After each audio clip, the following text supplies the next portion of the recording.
Welcome back. In this session, we shall discuss triple response of Lewis. Right?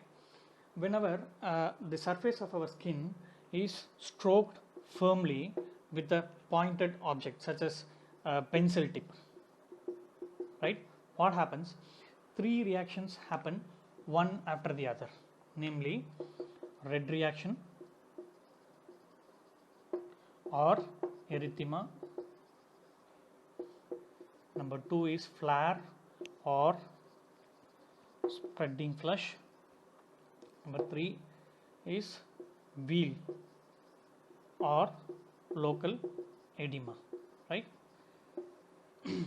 These three are together called as triple response of Lewis, right? The first reaction to appear is the red reaction, which means simply reddening of the skin where we applied the stroke, right? This occurs within 10 seconds following the firm stroke, right? The red reaction is due to capillary dilatation. Okay, this capillary dilatation is a direct response to pressure.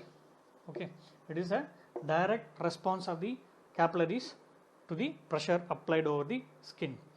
This is a passive event, right? It does not involve any nervous mediation, therefore it can't be blocked, cannot be blocked by local anesthesia, right?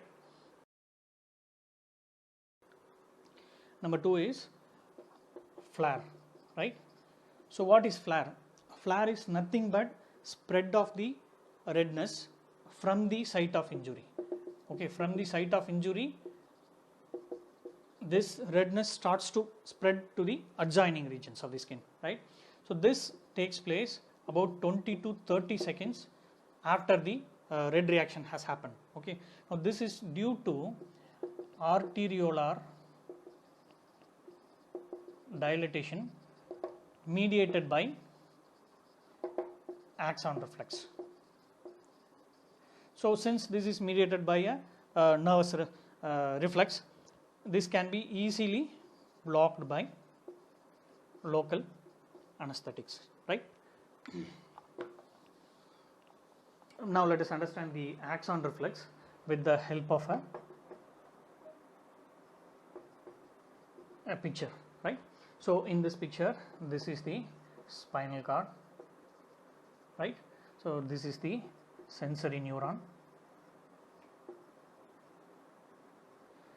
The axon, which comes from the cell body of the sensory neuron, right? It goes and innervates various structures, right?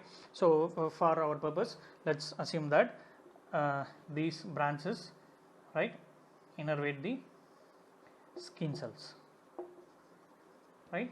And this branch of that same sensory neuron, this innervates arterioles present in the skin, right?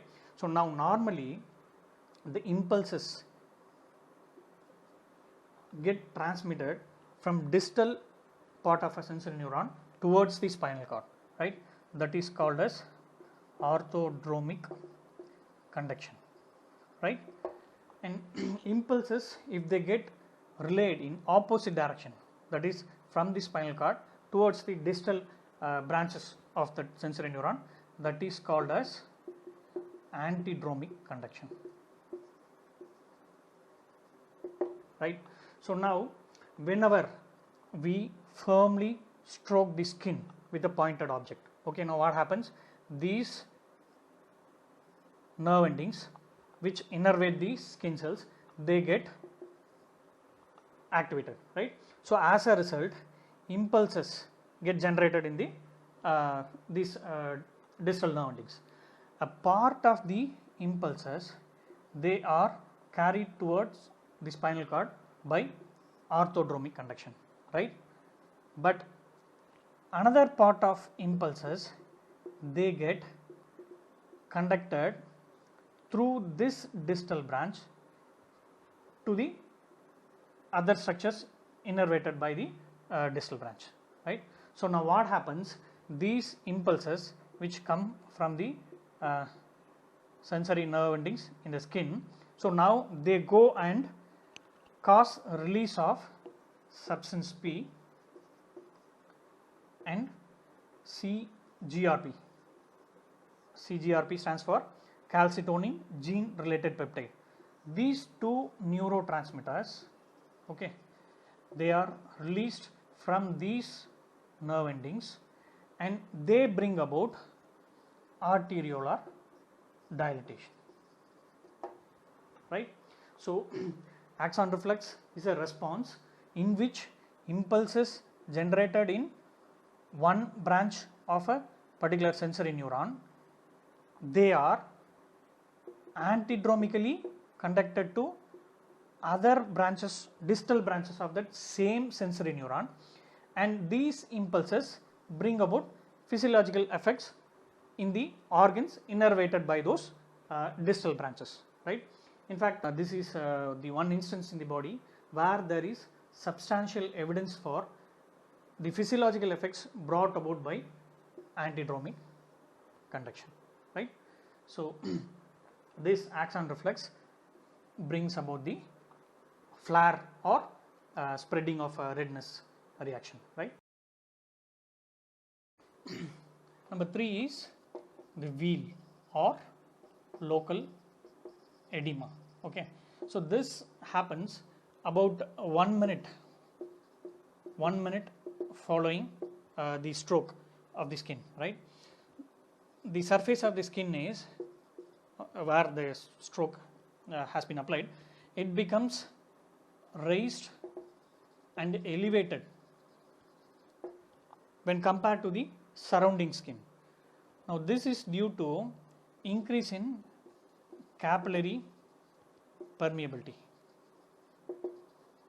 and also increase in the permeability of post capillary venules, okay. These two are brought about by histamine. So since there is increase in the permeability of these structures, there is extravasation of fluid from these structures into interstitium, right. So this leads to local edema, right.